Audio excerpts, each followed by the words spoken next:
بسم اللہ الرحمن الرحیم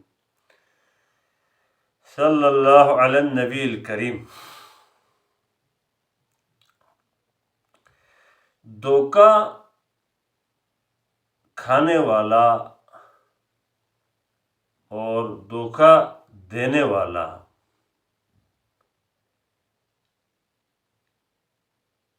ایمان والا نہیں ہو سکتا۔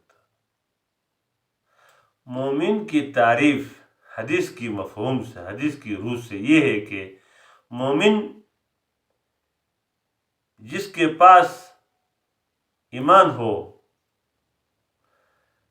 انسان اور مسلمان اپنے آپ کو ایمان والا کیسے سمجھے کہ میرے اندر ایمان ہے، میں مومن ہوں کہ نہیں؟ اس کے لیے آپ دیکھیں گے کہ مومن نہ دھوکہ دے سکتا ہے نہ دھوکہ کھا سکتا ہے۔ کیوں؟ مومن دھوکہ اس لیے نہیں دے سکتا کیونکہ اس کی علم کامل ہوتی ہے، اور دھوکہ کیوں نہیں کھا سکتا؟ کیونکہ اس کی عقل کامل ہو جاتی ہے۔ عقل کامل ہو جاتی ہے۔ بدو نے نبی پاک صلی اللہ علیہ وسلم سے پوچھا، یا رسول اللہ دین اسلام کیا ہے؟ تو نبی پاک نے کیا فرمایا؟ لوگوں کو اچھی باتیں کرنا اور لوگوں کو کھانا کھلانا۔ لوگوں کو کھلانا ایک، لوگوں کو باتیں اچھے کرنا۔ اب اولو الالباب جو عقل والے ہیں وہ اس کی مزید تفسیر کر کے کہتے کہ یہاں پر نبی پاک نے اشارہ فرمایا جس کے پاس علم نہ ہو تو وہ اچھی باتیں کیسے کرے؟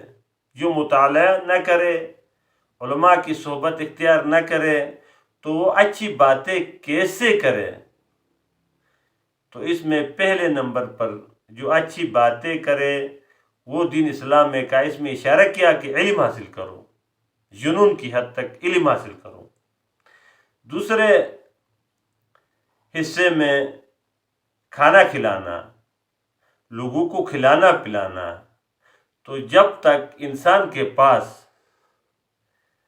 کچھ پاکیزہ مال، اچھا مال نہ ہو، مطلب گھر میں کچھ بھی نہ ہو، جیب میں کچھ بھی کوڑی نہ ہو، تو وہ لوگوں کو کیسے کھلائے پلائے؟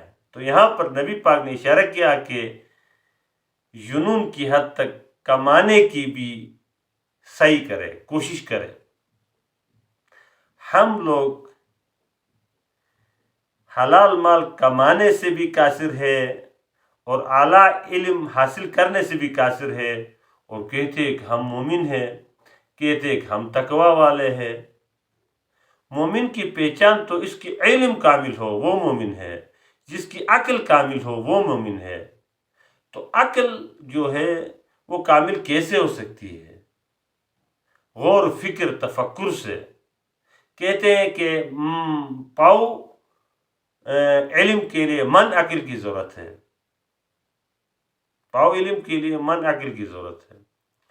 تو مومن کی عقل بھی کامل ہوتی ہے اور علم بھی کامل ہوتی ہے۔ علم کامل ہونے کی وجہ سے وہ دھوکہ کسی کو نہیں دے سکتا۔ عقل کامل ہونے کی وجہ سے وہ فیس ریڈنگ، باڈی لینگویج بندے کو دیکھ کے پہچانتا ہے کہ یہ دھوکہ باز ہے کہ نہیں۔ اس کے اندر اتنی فراست اللہ پیدا فرماتا ہے کہ علم کی وجہ سے کہ وہ دھوکہ باز کو پہچان لیتا ہے۔ والسلام۔